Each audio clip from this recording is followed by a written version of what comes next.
Breaking news చూస్తున్నాం. N convention వ్యవహారంపై నాగార్జున మరోసారి స్పందించారు. వార్తల్లో వాస్తవాల కంటే ఊహాగానాలే ఎక్కువ వినిపిస్తున్నాయని ట్వీట్ చేశారు. ఒక్క సెంటు కూడా ఆక్రమించలేదని, కన్వెన్షన్ కు సంబంధించిన భూమి పట్టా ఉందని తెలిపారు. చెరువు ఆక్రమణకు గురికాలేదని స్పెషల్ కోర్టు జడ్జిమెంట్ ఇచ్చినట్లు గుర్తు చేశారు. హైకోర్టు తీర్పుకు తాను కట్టుబడి ఉంటానని అన్నారు. అప్పటి వరకు ఊహాగానాలు, పుకార్లు, అవాస్తవాలను నమ్మొద్దని సూచించారు.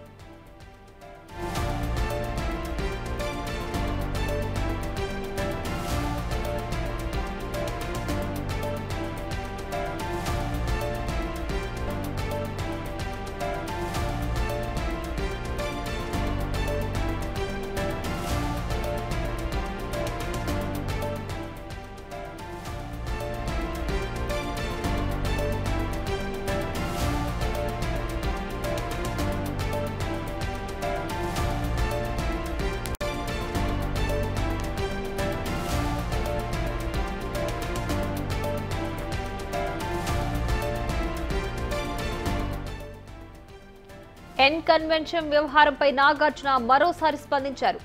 వార్తల్లో వాస్తవాల కంటే ఊహాగానాలే ఎక్కువ వినిపిస్తున్నాయని ట్వీట్ చేశారు. ఒక్క సెంటు కూడా ఆక్రమించలేదని, కన్వెన్షన్ కు సంబంధించిన భూమి పట్టా ఉందని తెలిపారు. చెరువు ఆక్రమణకు గురి కాలేదని స్పెషల్ కోర్టు జడ్జిమెంట్ ఇచ్చినట్లు గుర్తు చేశారు. హైకోర్టు తీర్పుకు తాను కట్టుబడి ఉంటానని అన్నారు. అప్పటి వరకు ఊహాగానాలు, పుకార్లు, అవాస్తవాలను నమ్మొద్దని సూచించారు.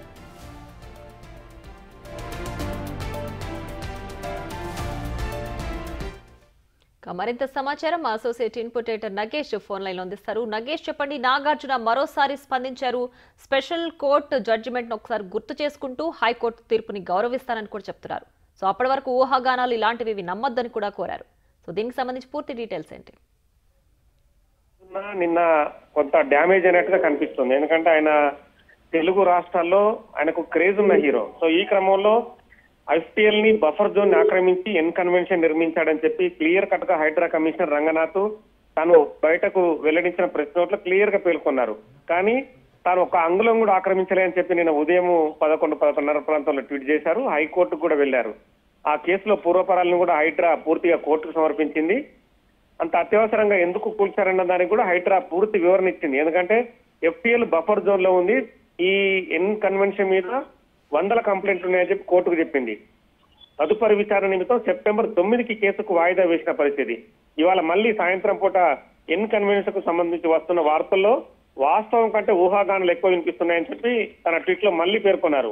భూమి పట్టా డాక్యుమెంటెడ్ భూమి, ఒక్క సెంటు భూమి కూడా ఆక్రమించింది కాదని మళ్ళీ సేమ్ నిన్న ఎలాగో అతను వెల్లడించారో మళ్ళీ ఇవాళ కూడా అదే విషయాన్ని మళ్ళీ చెప్పుకొచ్చారు. తుమ్మిడికుంట చెరువు ఆక్రమణకు గురి కాలేదని special court AP land grabbing prohibition act 24/2014 కు సంబంధించిన ఒక ఆర్డర్ ని జడ్జిమెంట్ ద్వారా అంటే 3943/2011 ఇవ్వడం జరిగిందని చెప్పి ఇందులో పేర్కొన్నారు. కానీ ఇవన్నిటిని కూడా కోర్టు ముందు హైడ్రా క్లియర్ గా ఉంచింది. 2016-17కు సంబంధించిన అంశాలను కూడా హైడ్రా చెప్పుకొచ్చింది. ఎందుకంటే 2016లో కేసు కొనసాగింది, 2017లో కూడా కేసు నడిచింది.